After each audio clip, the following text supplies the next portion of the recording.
അമീർ ഷാ, ഇതാ ഇപ്പോൾ ഇക്കാര്യത്തിലുള്ള പല തരത്തിലുള്ള സാങ്കേതികമായ പരിമിതികളും നമ്മൾ പറയുമ്പോഴും ആമയിഴഞ്ചാൻ തോട്ടിനകത്തേക്ക് ഇത്രയും വേസ്റ്റുകൾ വരുന്നതിന് ഒരു കാരണമായി ഇപ്പോൾ ഇതിനകത്തുനിന്ന് മനസ്സിലായത് ആ റെയിൽവേ സ്റ്റേഷനകത്തുള്ള ഭക്ഷണശാലകളുടെയും യാത്രക്കാർ പലയിടത്തുനിന്ന് വരുന്ന ആളുകൾ ഇടുന്ന പ്ലാസ്റ്റിക് വേസ്റ്റുകളുടെയും ഒക്കെ ഒരു കൂമ്പാരമാണ്. അത് അവിടെയുള്ള ആളുകൾ തന്നെ കളക്ട് ചെയ്ത് അവിടെ ഏൽപ്പിക്കുന്ന ടെൻഡറിലൂടെ ആളുകൾ കളക്ട് ചെയ്ത് പുറത്ത് നിക്ഷേപിക്കുന്നതിന് വീണ്ടും ആ തോടിലേക്ക് എത്തുന്നു എന്ന് നമുക്ക് പറയേണ്ടി വരുന്നൊരു സാഹചര്യമാണ് ഉള്ളത്.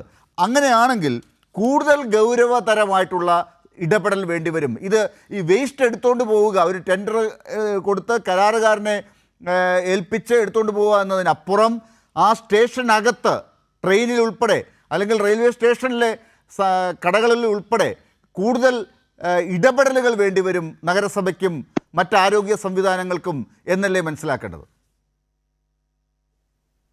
തീർച്ചയായിട്ടും ഇതിനകത്ത് ശാസ്ത്രീയമായി മാലിന്യം സംസ്കരിക്കുന്നത് സംബന്ധിച്ച പ്രവർത്തനങ്ങൾ നടക്കുന്നില്ല എന്നുള്ളതാണ്. എന്നാൽ മാലിന്യം ശേഖരിക്കപ്പെടുകയും അത് നീക്കം ചെയ്യപ്പെടുകയും ഒരു പരിധിവരെ റെയിൽവേ പ്ലാറ്റ്ഫോമിലും മറ്റും ഉണ്ടെങ്കിലും പ്ലാറ്റ്ഫോമിന്റെയും സ്റ്റേഷനുകളുടെയും ഔട്ടർ ഏരിയകളിലേക്ക് കൂടുതലായി മാലിന്യം നിക്ഷേപിക്കുന്ന സാഹചര്യവും വന്നിട്ടുണ്ട്.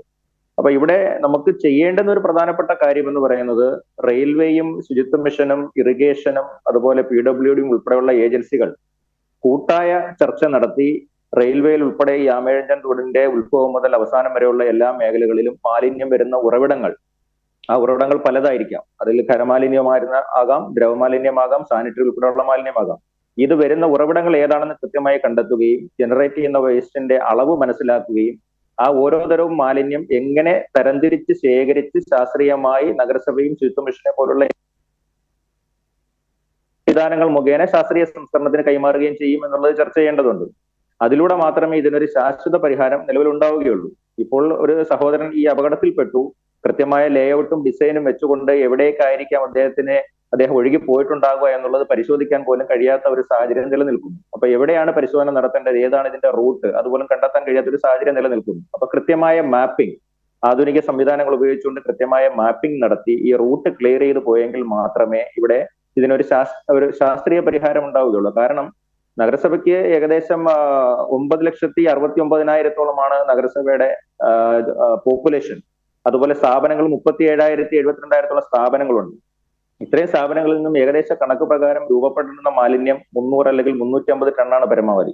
അതിൽ ഒരു 99% മാലിന്യവും നഗരസഭ ഇപ്പോൾ ഹരിതകർമ്മസേന മുഖേന വീടുകളിൽ നിന്നും സ്ഥാപനങ്ങളിൽ നിന്നും ഒക്കെ ശേഖരിച്ച് സംസ്കരിക്കുന്നതിനുള്ള സംവിധാനങ്ങളുണ്ട്. പക്ഷെ അതിലുപരിയായി നൂറുകണക്കിന് എങ്കിൽ അതിന് ഇതുപോലെയുള്ള സോഴ്സുകൾ ഉണ്ട് എന്നുള്ള കാര്യം ഉറപ്പാണ്.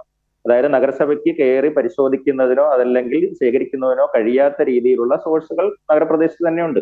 നഗരസഭയ്ക്ക് അധികാരമില്ലാത്ത ഏരിയകളുണ്ട്. അപ്പൊ അത്തരം ഏരിയകളിൽ പെടുന്ന ഒന്നാണ് റെയിൽവേ സ്റ്റേഷനുകൾ എന്ന് പറയുന്നത്. അപ്പൊ അവിടെ കൃത്യമായി കൂട്ടായി ഇരുന്ന് ചർച്ച ചെയ്ത് അവിടെ എത്ര സ്ഥാപനങ്ങളുണ്ട്, ഒരു ദിവസം എത്ര പേര് വന്നു പോകുന്നു, ഏതൊക്കെ തരം മാലിന്യങ്ങൾ ഉണ്ടാകുന്നു, അതിന്റെ അളവ് എത്ര, അത് എങ്ങനെ കൊണ്ടുപോകാനുള്ള ഏജൻസികൾ ആര്, ഇത്തരം